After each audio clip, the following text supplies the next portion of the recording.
Hi, I'm Willa Allsweed. I'm going to talk today about situating my place-based art practices, which I've developed through this course, in relation to my art educational practices, which I'm also developing for community and museum settings, and how they can be applied with lots of different learners in those settings to transform and remap those spaces and places.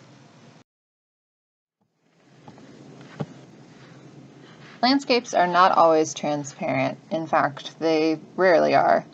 It takes special effort both to see and to show the layers of meaning that exist in spaces and landscapes. What was here before? Who uses and moves in this landscape, and what does it mean to them? What are the visions of the future that people see in this landscape? Whose vision is currently the dominant one in the built or designed environments? What knowledge, understandings, and experiences can help us see more stories in the landscape we inhabit? Lucy Lippard, in her 1997 book, Lure of the Local, talks about an idea of a multi-centered society, which is the recognition that there are many perspectives and many stories, or many central experiences of any place. There are as many centers as there are individual experiences, and all these centers interact and each other.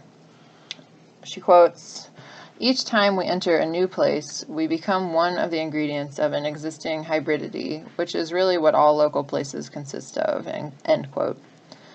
This is related to but different from multiculturalism or the idea of a melting pot, because multi-centeredness seeks to recognize that all these identities in multiple centers do not always interact equally and may shift, overlap, obscure each other in different times and places. She says, if space is where culture is lived, then place is the result of their union. Also recognize the vital role of human creativity in the shaping of the places we live. An act of creativity that everyone takes part in, not just artists. Sometimes she looks to artists as a model of someone who is looking and looking, who can uncover hidden connections and represent them in evocative ways. She recognizes the potential for artistic processes and practices taken up by anyone to raise consciousness and bring about social change. As an art educator hoping to work in community settings and museums, one of my goals is to remap spaces and places and reinvigorate their meanings in collaboration with other people. For museums in particular, I believe there's a great need to shift the meanings of both the interior institutional spaces of galleries and classrooms, as well as take the art-based educational mission of the museum beyond the museum walls into the realms of everyday life and local landscapes. Like the Infernal Noise Brigade, I'm wondering what capacities are created by any arts-based programming or piece of art that is practiced in a public space. As I've discovered in class, I'm particularly interested in how communal, collaborative, arts-based educational programming can create the capacity for learning about each other and for healing and resilience and coming to new understandings as a community. Now I'm going to talk a little bit about some examples from both inside institutional programs that are blurring boundaries between museums and communities, and then some other examples operating entirely outside in public spaces. I wanted to first talk about institutional critique as a way that artists and curators have remapped spaces inside museums to open spaces for more meanings, for more nuanced meanings, to highlight things that have been missing in museum collections or hidden by dominant narratives. James Luna's The Artifact piece, performed in 1986 in the Museum of Man in San Diego, is a really classic example of this. It was a performance where he laid in the gallery, which is a natural history museum with a focus on the history of the human species and the evolution of man. He laid in the gallery himself alongside cases of his possessions and labels, mimicking some of the nearby gallery exhibits that talked about Native Americans of the area, and offered examples and descriptions of their tools and customs and traditional dress, whereas his labels talked about modern aspects of his life as a person in the United States, and as a member of the Native American community and the La Jolla Reservation nearby San Diego, which counteracted the narratives that were coming in the other exhibits of a frozen idea and image, idealized image possibly, of Native Americans as existing only in the past and not recognizing any of their current struggles, but also just the current fact of their membership in the local community, where their voices were often missing in this museum that actually spent a lot of time talking about them.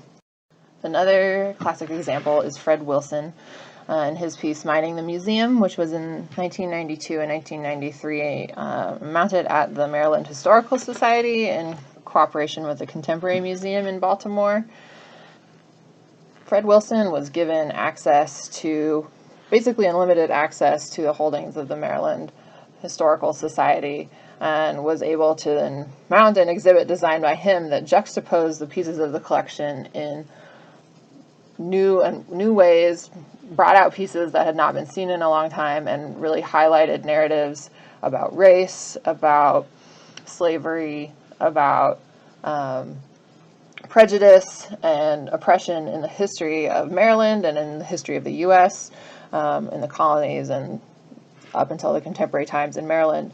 In the picture here, we see metalwork 1793 to 1880, which has fine silver work, which might have been displayed by the Historical Society in the same case as manacles used to secure slaves in the same time period, and also produced in Maryland.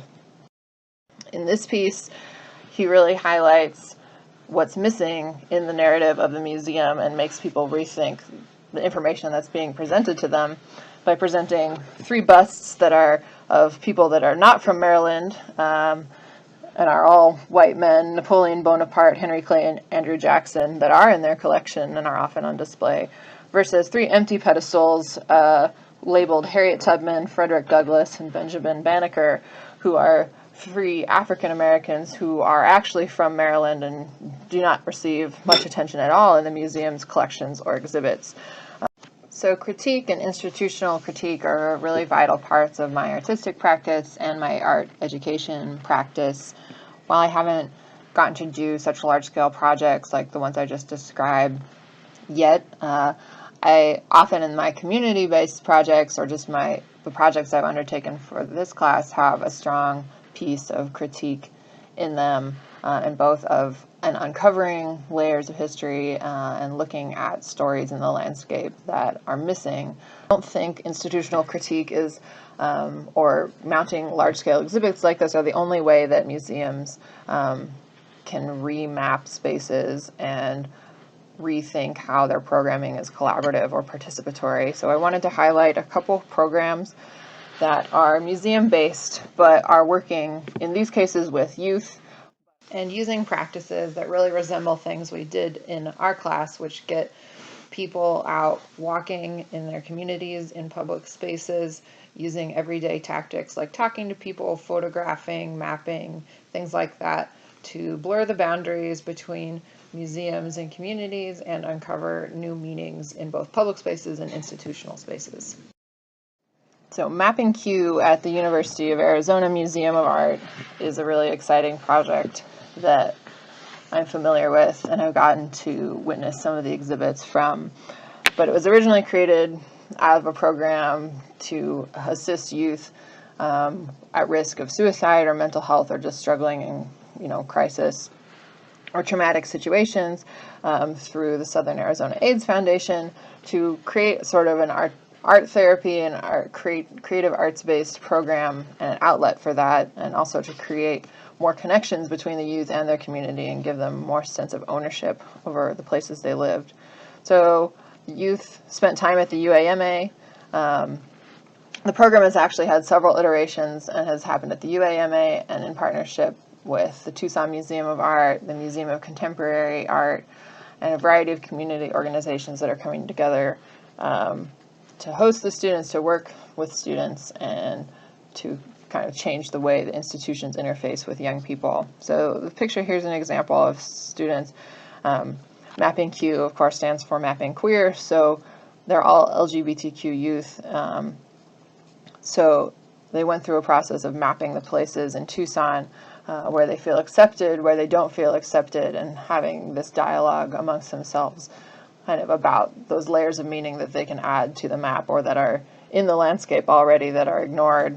Potential threats are also sort of places of meaning that are interior to their social scene that they know of that others might not.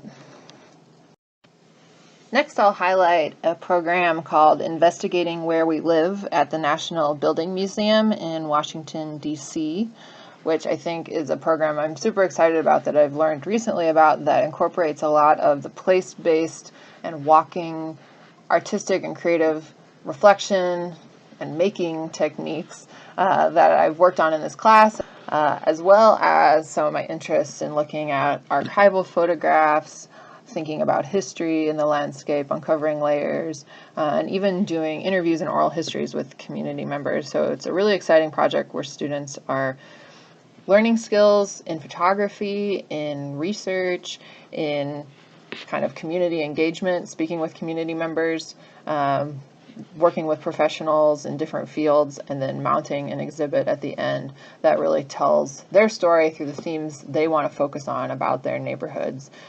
A short video.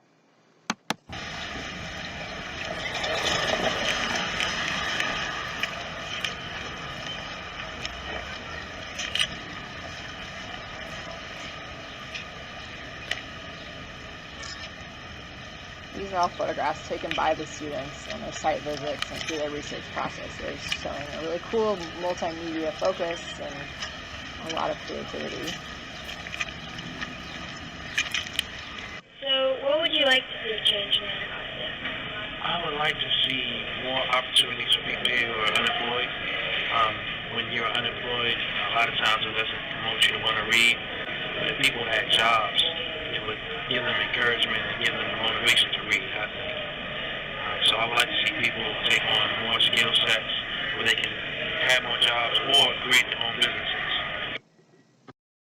Last but not least, I'd like to talk about a couple of programs that I think are really exciting, that are place-based, that have a performative aspect, that I think are models that could be adopted, that maybe even push some museum and community programs further into what this sort of community-based education that's also place-based and uses performative media and new media could look like.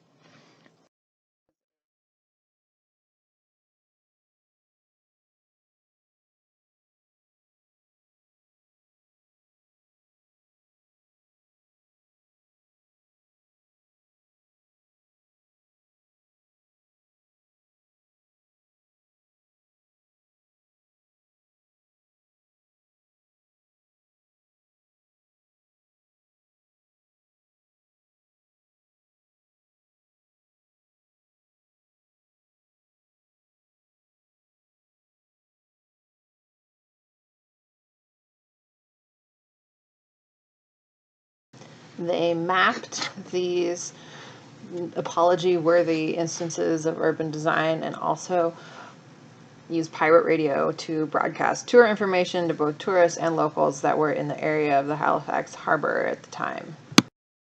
I think critical tours are a really fun and exciting way to get people in a mode that they understand, using a self-guided tour, but using it to look critically at the landscape around them and uncover hidden histories or narratives that they don't see immediately. It's also a really great model of a collaborative and communal process where a group of artists and activists got together to create something and explore their narratives together of how they imagined Halifax. Last year, I created a critical self-guided tour of Tucson for another course, which I will try to upload to this post. The last example is another local example in Tucson of the Borderland Theater's production of Barrio Stories in 2016, which was a site-specific work taking place in the Tucson Convention Center campus, adjacent to the La Placida Village Shopping Center, and taking on the ideas of examining and critiquing the urban renewal and the destruction of the historic neighborhoods and barrios that were on this site before the convention center was created. This project both transformed the way the theater was produced by involving the community really meaningfully from the initial research up and through the actors who were in the performance, as well as changing the way the audience interacted with the performers and the vignettes that were happening all across the campus and at different times, all layered one on top of the other. I'll show a short clip. If you were Mexican, you either worked on a railroad, or you worked at a restaurant, or you worked construction. And most of the Guido family was railroad. So, trabajar en el este. ¿Dónde trabajas? Well, en el este. I saw the Pacific Railroad because that was a big thing. The railroad went all the way to downtown. It was right there on 4th Avenue, where the 4th Avenue underpass is. On the south entrance of the underpass, right there was the... So in conclusion, I realize this presentation has gone on a little longer than planned, but I am really excited about the way these place-based practices can be applied in the future by me in my career and in programs where I'm working with all sorts of different people to both learn from them about what makes their community, what is the center of that community for them, to be able to highlight that in institutions or in community settings or just on the street through these artistic interventions. I'm really excited to explore deeper some more of these embodied performative practices, which are something I've done before, I have experience with, but I'm still, working through like hesitation and fear about that disruption and being in those spaces performing. So it's an exciting opportunity to potentially work with other people or work collaboratively to try some of these techniques and hopefully apply them in the future. Thank you.